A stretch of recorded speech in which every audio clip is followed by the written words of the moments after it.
পর্তুগালে অপরাধ প্রবণতা বৃদ্ধি বা আইন শৃঙ্খলা পরিস্থিতির অবনতির সাথে অভিবাসীদের কোনো যোগসূত্র নেই। আজ পর্তুগালের মানবাধিকার বিষয়ক কমিশনে জুডিশিয়ারি পুলিশের ডিরেক্টর লুইস নেভেজ এমনই বক্তব্য দিয়েছেন। নিশ্চিতভাবেই এটা আমাদের জন্য ভালো খবর। একই সাথে সাথে যদিও আমাদেরকে এই বর্তমানে পর্তুগাল অপরাধ প্রবণতা বেড়ে যাওয়া বা আইনশৃঙ্খলা পরিস্থিতির অবনতির জন্য অভিযুক্ত করা হয়, এমনকি আমাদেরকে এই অভিযোগে 19শে ডিসেম্বর দেয়ালে দাঁড় করিয়ে রাখা হয়েছিল অমানবিকভাবে। এ নিয়ে আরো বিস্তারিত কথা রয়েছে, আমরা শুনবো। এর সাথে আমাদের কিছু সচেতনতাও। ওদিকে পর্তুগালে 2023 সালে 75,000 পর্তুগিজ নাগরিক এই দেশ ছেড়ে অন্য দেশে অভিবাসী হয়েছেন এবং একই সময়ে 3,28,000-এর মতো অভিবাসী পর্তুগাল আগমন করেছেন। অভিবাসনের ভারসাম্য থাকলেও বিভিন্ন সেক্টরে এখনো অনেক অভিবাসী প্রয়োজন এবং কতজন পর্তুগিজ এই পর্তুগালের বাইরে রয়েছেন এবং কতজন অভিবাসী রয়েছে এই নিয়ে আমরা বিস্তারিত আলোচনা করব। এদিকে আপনারা জানেন সলো আইন বা মাটির যে আইনটা নিয়ে ইতিমধ্যে সরকার ও মোশন সেন্সরের সামনে পড়েছিল বা অনাস্থা প্রস্তাবের সাথে পড়েছিল, সেই আইন নিয়ে আবারও সেই পর্তুগিজ সংসদে তুমুল আলোচনা এবং সমালোচনা। আমরা বিস্তারিত শুনবো সংবাদের মূল অংশে। এর সাথে সাথে আপনাদের গতকাল যে বিষয়টি বলেছিলাম যে 2007 সালের যে অভিবাসী আইনের 25 নম্বর আর্টিকেলে বলা আছে কতদিন আমরা পর্তুগালের বাইরে থাকতে পারবো, কতদিন আমরা থাকতে পারবো না, এই বিষয় নিয়ে আপনাদের নানান প্রশ্ন সৃষ্টি হয়েছে। সেই প্রশ্নের অনেকগুলো আলোকপাত করব আমরা আজকের আলোচনায়। এবং একটা পর্তুগিজ কোর্স নিয়ে একটি পোস্ট দিয়েছিলাম, আপনারা বিভিন্নভাবে অনেকে প্রশ্ন করেছেন। সেখানে রেজিস্ট্রেশন করার জন্য নাম, ফোন নাম্বার এবং ইমেল অ্যাড্রেস রয়েছে, এমনকি ঠিকানা রয়েছে, সেখানে যোগাযোগ করে আপনারা পর্তুগিজ কোর্সটি করতে পারেন। এটি সম্পূর্ণ অনলাইনে। যাই হোক, আজ 26শে ফেব্রুয়ারি বুধবার আপনাদের সবাইকে আরো একবার পর্তুগাল টুডেতে স্বাগত জানাচ্ছি। শুরুতে যেটা বলছিলাম, একটা চমৎকার খবর। এই খবর শুনে অনেকটাই মনে হচ্ছে কিছুটা মর্যাদা ফিরে পেয়েছি। যদি আরেকটু ব্যাখ্যা করে বলতে চাই যে সাধারণত এই যে অপরাধ প্রবণতা বা আইনশৃঙ্খলা পরিস্থিতির অবনতি, এটার জন্য কিন্তু অভিবাসীদেরকে অভিযুক্ত করে আসছে বিভিন্ন রাজনৈতিক শক্তি বা কট্টর রাজনৈতিক শক্তি বা সরকারের বিভিন্ন মন্ত্রী এমপিরা। কিন্তু আদতে আজ হিসেব কিতাবে রিপোর্ট দেখিয়ে দিয়েছেন জুডিশিয়ারি পুলিশের ডিরেক্টর লুইস নেভেজ। তিনি বলেছেন অভিবাসী এবং বিদেশিদের মধ্যে অনেক পার্থক্য রয়েছে। অনেক বিদেশি জেলখানে আটক হলেও তারা অভিবাসী নয়। অনেক বিদেশি এয়ারপোর্টে অনেক সময় তারা হিউম্যান ট্রাফিকিং এর ক্ষেত্রে বা বিভিন্ন মাদকদ্রব্য নিয়ে ধরা পড়েন, তার মানে তারা অভিবাসী নয়। অভিবাসী এবং বিদেশিদের মধ্যে অনেক তফাৎ রয়েছে। স্বল্প জ্ঞানের কারণে কট্টর গ্রুপ আমাদেরকে দোষী সাব্যস্ত করে। তার মানে এই নয় যে আমারও এর জন্য আমরা যা ইচ্ছা তাই করতে পারবো, সেটা করার সুযোগ নেই। ভায়োলেন্স, পারিবারিক যে ভায়োলেন্স রয়েছে, সেই ভায়োলেন্সে কিন্তু অনেক অপরাধ প্রবণতা বেড়েছে। এমনকি 30 বছর পূর্বে প্রতি বছর 400-রও বেশি খুন হতো বা হত্যা করা হতো, যেটা এখন কমে এসেছে 20 থেকে 23-এ। তো এমন পরিস্থিতিতে বলা যায় আইন শৃঙ্খলা পরিস্থিতি পর্যায়ক্রমিকভাবে অনেকটাই উন্নতি হয়েছে। এমনকি কোভিডের 2010 সালের পর থেকে কিছুটা ভায়োলেন্স বেড়ে গেলেও করোনা পরবর্তীকালে এইটি অনেকটাই স্টেবল হয়ে এসেছে। তাহলে সুতরাং নিশ্চিতভাবেই যে আমাদেরকে দোষারোপ করা হয়, অনেকে আমরা একটা অমর্যাদার মাঝে ভুগি, আমরা অনেক সময় অনেক অভিযোগ পাই। এই সব কিছু উপস্থাপনের একটাই অর্থ হচ্ছে আপনারা এই বিষয়টি উপস্থাপন করবেন। প্রয়োজনে আমি এই নিউজের লিঙ্কটা দিয়ে দিব। আমাদের অনেক ভাইয়ের সাথে আমার যোগাযোগ হয়, কথা হয়, তারা মনে বলেন যে আমরা মানবিক মর্যাদা নিয়ে আছি। অনেক পর্তুগিজ আমাদেরকে বিভিন্ন কথা বলে, তাদেরকে দেখিয়ে দিবেন আসলে আমাদেরকে একটা রাজনৈতিক উদ্দেশ্যে ব্যবহার করা হচ্ছে, আমাদেরকে অভিযুক্ত করা হচ্ছে। অ্যাকচুয়ালি আমরা কেউ অপরাধের সাথে যুক্ত নই।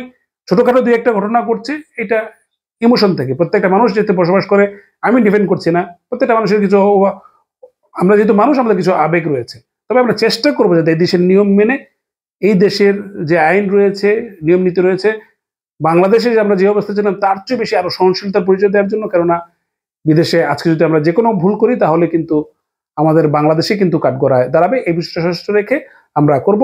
এমনকি এটা প্রমাণ হলো যে কোনো অপরাধের সাথে, মানে অভিবাসীদের সাথে কোনো অপরাধীরা যুক্ত নয়, এমনটাই তিনি ব্যাখ্যা করেছেন এবং তিনি রিপোর্ট দিয়ে এটি প্রকাশ করেছেন। তিনি বলেছেন যে কোন দেশের অভিবাসী কয়জন অপরাধী কারাগারে রয়েছেন আমাদের কাছে ডাটা আছে, কিন্তু আইন অনুযায়ী সেই ডাটা আমরা প্রকাশ করতে পারছি না। ইনিশিয়েটিভ লিবারেলের একটি দল, তারা তাদের আপিলের ক্ষেত্রেই জুডিশিয়ারি পুলিশের যে ডিরেক্টর তাকে পার্লামেন্টের কমিশনে ডাকা হয়। যাই হোক, এদিকে পর্তুগালের অভিবাসীদের নিয়ে অনেকেও কমপ্লেন করেন।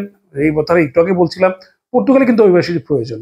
বলা যায় পর্তুগাল ছেড়েও যাচ্ছেন অনেক বেশি অভিবাসী, এই দেশের নাগরিকরাও কিন্তু পর্তুগাল ছেড়ে যাচ্ছেন। প্রায় ৭৫,০০০ পর্তুগিজ নাগরিক গত ২০২৩ সাল ছেড়ে গেছেন। আইএসসিটি এর একটি রিপোর্টে এই বিষয়টি দেখা গেছে, এবং একই সময় ৩,২৮,০০০ অভিবাসী পর্তুগালে আগমন করেছেন।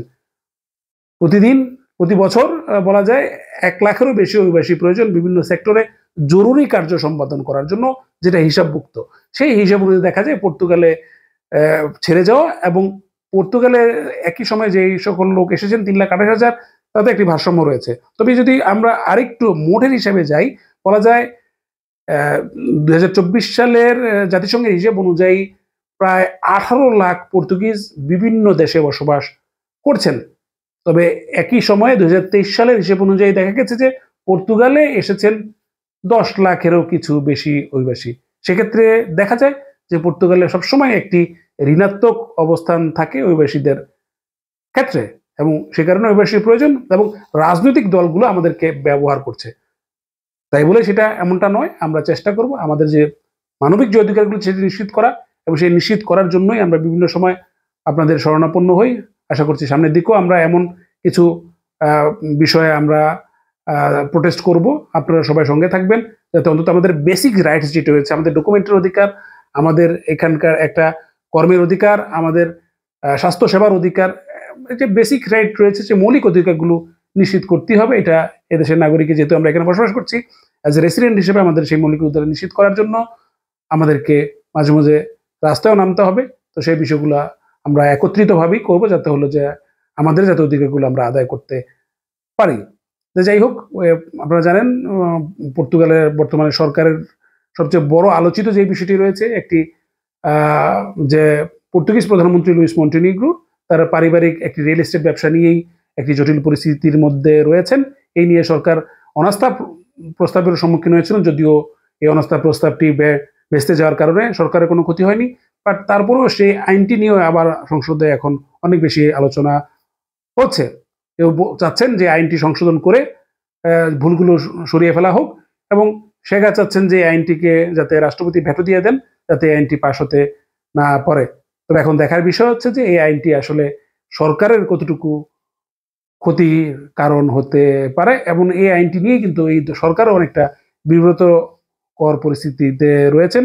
এমনকি এমন অনেকগুলো বিষয় উঠেছে যে রিয়েল এস্টেট ব্যবসার সাথে জড়িত প্রায় ২০ জন সংসদ সদস্য এই আইন থেকে বেনিফিট পেতে পারেন। এর মধ্যে ১৩ জন বর্তমান সরকারের যারা ক্ষমতাসীন রয়েছেন, তাদের মধ্যে রয়েছে ১৩ জন, ব্লকওয়েস পিএসএ রয়েছে ৩ জন, এমনকি ৪ জন রয়েছেন সেগা দলের। এদিকে আপনারা প্রশ্ন করেছিলেন যে এই যে গতকালকে একটি বিষয় বলেছিলাম যে আমরা রেসিডেন্স কার্ডের মেয়াদে আমরা কতদিন বাইরে থাকতে পারবো, পর্তুগালের বাইরে অবস্থান করতে পারবো। দেখুন, ২০০৭ সালের যে আইনটি রয়েছে, যার দ্বারা আমরা নিয়মিত রয়েছে, এবং পর্তুগালের যে অভিবাসন আইন, সেই ২০০৭ সালের অভিবাসন আইন অনুযায়ী ৮৫ নম্বর আর্টিকেল অনুযায়ী আপনি একটি রেসিডেন্ট কার্ডের মেয়াদে ১ বছর নয়, আপনার রেসিডেন্ট কার্ডের ভ্যালিডিটি যতদিন থাকবে সেই মোতাবেক, সেই রেসিডেন্ট কার্ডের ভ্যালিডিটি অনুযায়ী, অর্থাৎ আপনার যদি ২ বছর রেসিডেন্ট কার্ড থাকে, এই ২ বছর রেসিডেন্ট কার্ডের মেয়াদে আপনি এক নাগারে ৬ মাস একটি দেশের বাইরে পর্তুগালের বাইরে থাকতে পারবেন। আপনি একাধারে ৬ মাসের বেশি পর্তুগালের বাইরে থাকতে পারবেন না। এমনকি যদি আপনি ভেঙে ভেঙে থাকেন, সেক্ষেত্রে সর্বোচ্চ ৮ মাস থাকতে পারবেন। আর যদি আপনার পার্মানেন্ট রেসিডেন্ট কার্ড হয়, কার্তা ইউরোপা পার্মানেন্সিয়া হয়, সেক্ষেত্রে আপনি ২৪ মাস একাধারে থাকতে পারবেন, এবং ভেঙে ভেঙে আপনি ৩০ মাস থাকতে পারবেন। যদি এর বেশি আপনি ওভারস্টে করেন, অথরিটি চাইলে এই বিষয়টি বাতিল করতে পারে। ইতিপূর্বে অনেকেরই সমস্যা হয়নি, বাট ইদানিংকালে সমস্যা হচ্ছে। সেই কারণে বিষয়টা আপনাদের কনসার্নে নিয়ে আসলাম। কেননা অনেক সময় কনসার্নে নিয়ে আসলে আমরা অনেক প্যানিক হই, কিন্তু যেহেতু সমস্যার সৃষ্টি হয়েছে, অনেককে প্রশ্নের সম্মুখীন হচ্ছেন, এবং অনেককে এ বিষয়ে কাঠগড়ায় দাঁড় করিয়েছেন ইমিগ্রেশন অথরিটি, সেক্ষেত্রে কিন্তু জটিলতা হতে পারে। এখন অনেক নিয়মেরই অনেক কড়াকড়ি আসতেছে, সবগুলো বিষয়ে আমাদেরকে একটু সমন্বয় করে নিতে হবে, কেননা ইতিপূর্বে অনেক কিছু প্র্যাকটিস হলেও প্রত্যেকটা মানুষের ক্ষেত্রে, প্রত্যেকটা সরকারের ক্ষেত্রে অনেক আইন ভিন্ন ভিন্ন। সুতরাং আইন অনুযায়ী, নিয়ম অনুযায়ী আমরা আমাদের কাজগুলো করব। আমরা অনেক কষ্টের ফল এই রেসিডেন্ট কার্ড কোনো কারণে যদি এটা বাতিল হয়ে যায়, তাহলে কিন্তু আপনি ডিপোর্টের সম্মুখীন হতে পারেন, কেননা এখন আর 70 নেই যে আপনি আবার 70 করবেন। যদি কোনো কারণে আপনার রেসিডেন্ট কার্ড ক্যান্সেল হয়, আপনাকে অবশ্যই আপনার পাইস de অরিজাই বা অরিজিনাল কান্ট্রিতে গিয়ে আপনাকে আবার নতুন করে পর্তুগালে আসতে হবে। বিষয়টা কতটুকু জনগুরুত্বপূর্ণ সে কারণেই কিন্তু আপনাদের সামনে এই জিনিসটি নিয়ে আসছি। সবাই ভালো থাকবেন, দেখা হবে আগামীকাল। ধন্যবাদ সবাইকে।